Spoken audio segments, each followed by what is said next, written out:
Welcome back. You're watching Ranting Lunacy. Some of you may be wondering why I'm not wearing a suit and got my hair all fixed up. Today I got on my United States Military Academy hat, West Point. I got two sons that are veterans. One was disabled in Iraq by an IED in 2005, and he was a Ranger, West Point graduate 2004. I have another son who just returned from his third tour in Iraq, and I'm wearing this hat to say to the troops, I appreciate what you're doing. I'm sure you do too. Amen. I do. My father's retired military, so I definitely appreciate what they do. And I actually know one of your sons. So, yeah, you do. Which one do you know? Jared. Oh man, Jerry, I promise you that I've been good, and he doesn't know anything bad about me. I hope not. How'd you meet Jerry? He was coming to our church the church that I attend for. Okay. Yeah. All right, so he knows. He told you all about my eccentric personality and everything. Yeah, well, I think I knew him before I knew you. So yeah. Okay. All right. Do you have situations where here's a dangerous situation? I think. Tell me. I'm just a layman. Sure. Someone gets to where they think and they feel better, and they got it tackled, the depression, and then they get off the medication and it gets worse. Yeah. Can that happen? It can happen. It does happen, and it happens a lot. Actually, a lot with depression, bipolar, very common. You know, and it's different because everybody's different. Body chemistry is different in everybody, and so for some people, they don't need to be on medication for very long. Other people, they need to be on medication for a longer period of time. You know, and you described it perfectly. Sometimes they feel like everything is going good. They're thinking more clearly. Their relationships are healthier. They're not feeling down, depressed. They stop taking the medication for a day or two. They feel good. And it's not this, slope that goes from here to there really quickly. It may just kind of be this gradual as the level decline. wears out. Yeah, and then as it gets more out of the system, as the medication is wearing off, it may be a few weeks or a few months, and they realize I'm not at the place I was, or someone else looking at them says, "You're not doing what you used to be doing before." I did that. I was diagnosed with schizoaffective disorder back in 2000. Okay. And I got off my medication thinking that I was better. Mm-hmm. But and I would fight these cycles, and it was like a war. I was secretly having all these issues with schizoaffective disorder. I would have periods. Another thing I want to bring out too about depression, anger can be a symptom of depression. Very much. And I was in rage. I mean, I would break things. I would just pick a glass up and throw it and break it. Be frustrated. I'd say, I don't want to hear it anymore. Things would set me off. Mm-hmm. And so you don't have to be crying all the time. You can just be angry. It may be, yeah. And for a lot of people, they'll say depression is kind of that anger turn inward. Mm-hmm. That there are things, and it's not just that easily, where they're easily irritable. It may be building a lot of deeply seated resentment from a situation or something going on where it just builds and builds, and then the person just kind of keeps exploding. My dad was an alcoholic, and he drank for many years. He's dead now, and my dad would be the first to admit this. He admitted openly, but he was just something not shared that he would not share. It's something he's already shared before he died, but he was an alcoholic all my life growing up, and there was a lot of resentment on my part because of the things that he missed out on as me growing up.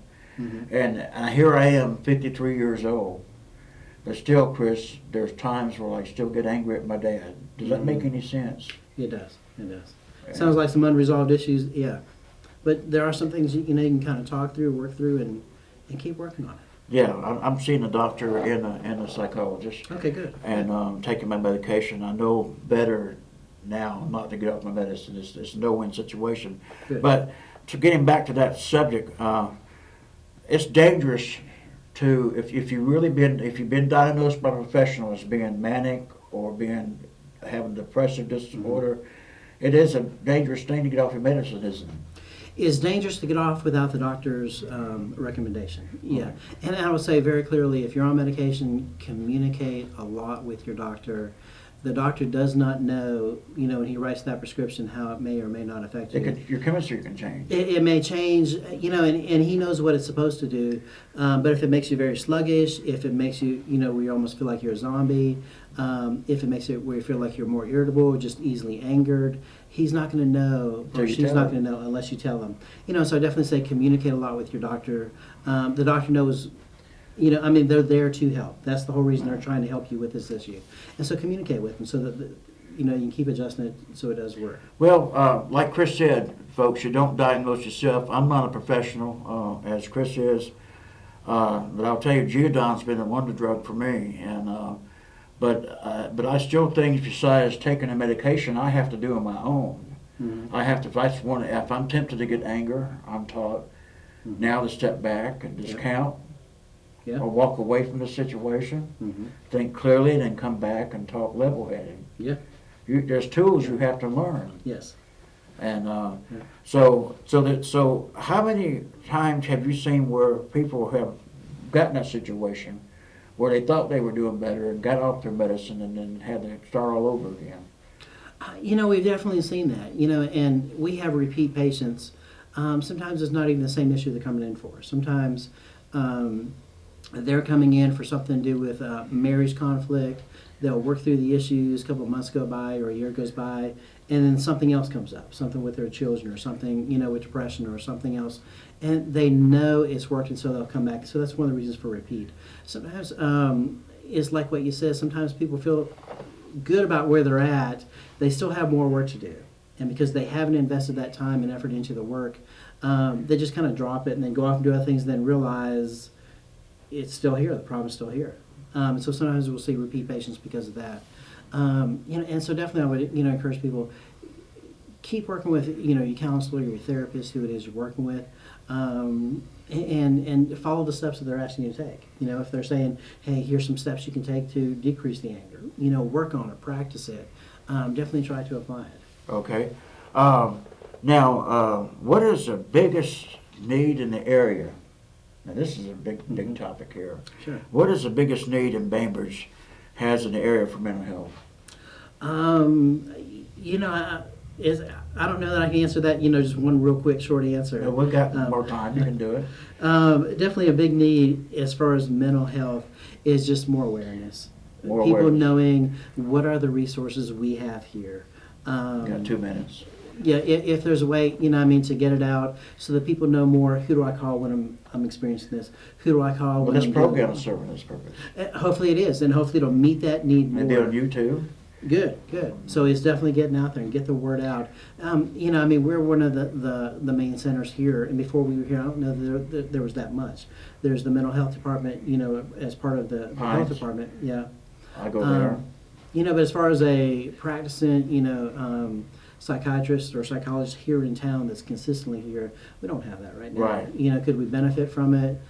We definitely can. We work a lot. Our center works a lot with a lot of the local doctors, physicians.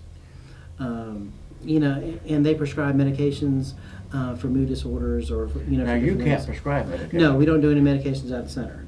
You just refer. We refer. We try to work closely with doctors. They refer to us. We refer to them. And everything is confidential.